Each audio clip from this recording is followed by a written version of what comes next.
విమాన ప్రమాదం ఘటనలో మృతదేహాలకు పోస్టుమార్టం కొనసాగుతోంది. ఇప్పటివరకు 10 మృతదేహాలను గుర్తించినట్లు తెలుస్తోంది. పోస్టుమార్టం అనంతరం బంధువులకు అప్పగిస్తున్నారు. నిన్న జరిగిన ప్రమాదంలో కొన్ని మృతదేహాలు ఛిద్రమయ్యాయి. దీంతో కుటుంబ సభ్యుల DNA ఆధారంగా మృతదేహాల గుర్తింపు ప్రక్రియను కొనసాగిస్తున్నారు. ఉదయం నుంచి కూడా 200 మందికి DNA పరీక్షలు చేశారు.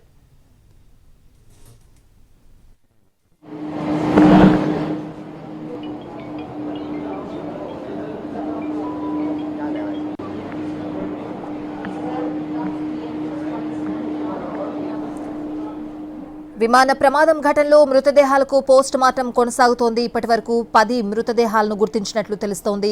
పోస్టుమార్టం అనంతరం బంధువులకు అప్పగిస్తున్నారు. నిన్న జరిగిన ప్రమాదంలో కొన్ని మృతదేహాలు ఛిద్రమయ్యాయి. దీంతో కుటుంబ సభ్యుల DNA ఆధారంగా మృతదేహాల గుర్తింపు ప్రక్రియను కొనసాగిస్తున్నారు. ఉదయం నుంచి 200 మందికి DNA పరీక్షలు చేశారు.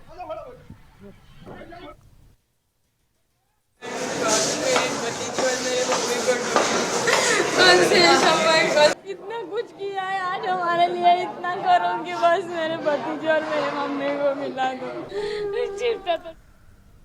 విమాన ప్రమాదంలో మృతి చెందిన వారిని గుర్తించడం వైద్యులకు కష్టంగా మారింది. గుర్తుపట్టలేని విధంగా మృతదేహాలు కాలిపోయాయి. దాంతో మృతదేహాలను వారి కుటుంబాలకు అందించేందుకు DNA టెస్టులు చేస్తున్నారు. అందుకోసం హాస్పిటల్కు భారీగా చేరుకుంటున్నారు బాధితులు. మరోవైపు మృతుల బంధువుల రోదనలతో హాస్పిటల్ పరిసరాలు రోదనలతో నిండిపోయాయి.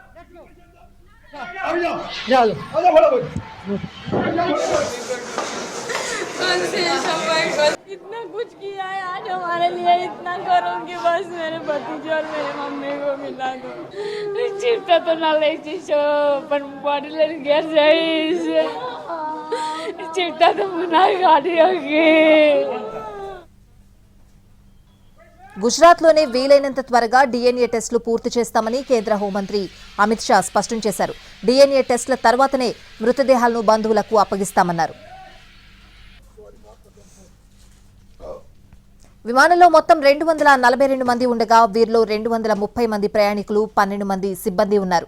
ప్రయాణికుల్లో 169 మంది భారతీయులు, 53 మంది బ్రిటిష్, 7 పోర్చుగీస్, 1 కెనడియన్ ఉన్నారు. మహిళలు 112 మంది, పురుషులు 104 మంది, 14 మంది పిల్లలు, 2 శిశువులు ప్రయాణిస్తున్నారు. గుజరాత్ మాజీ ముఖ్యమంత్రి విజయ్ రూపాణి కూడా ప్రయాణికుల జాబితాలో ఉన్నారు.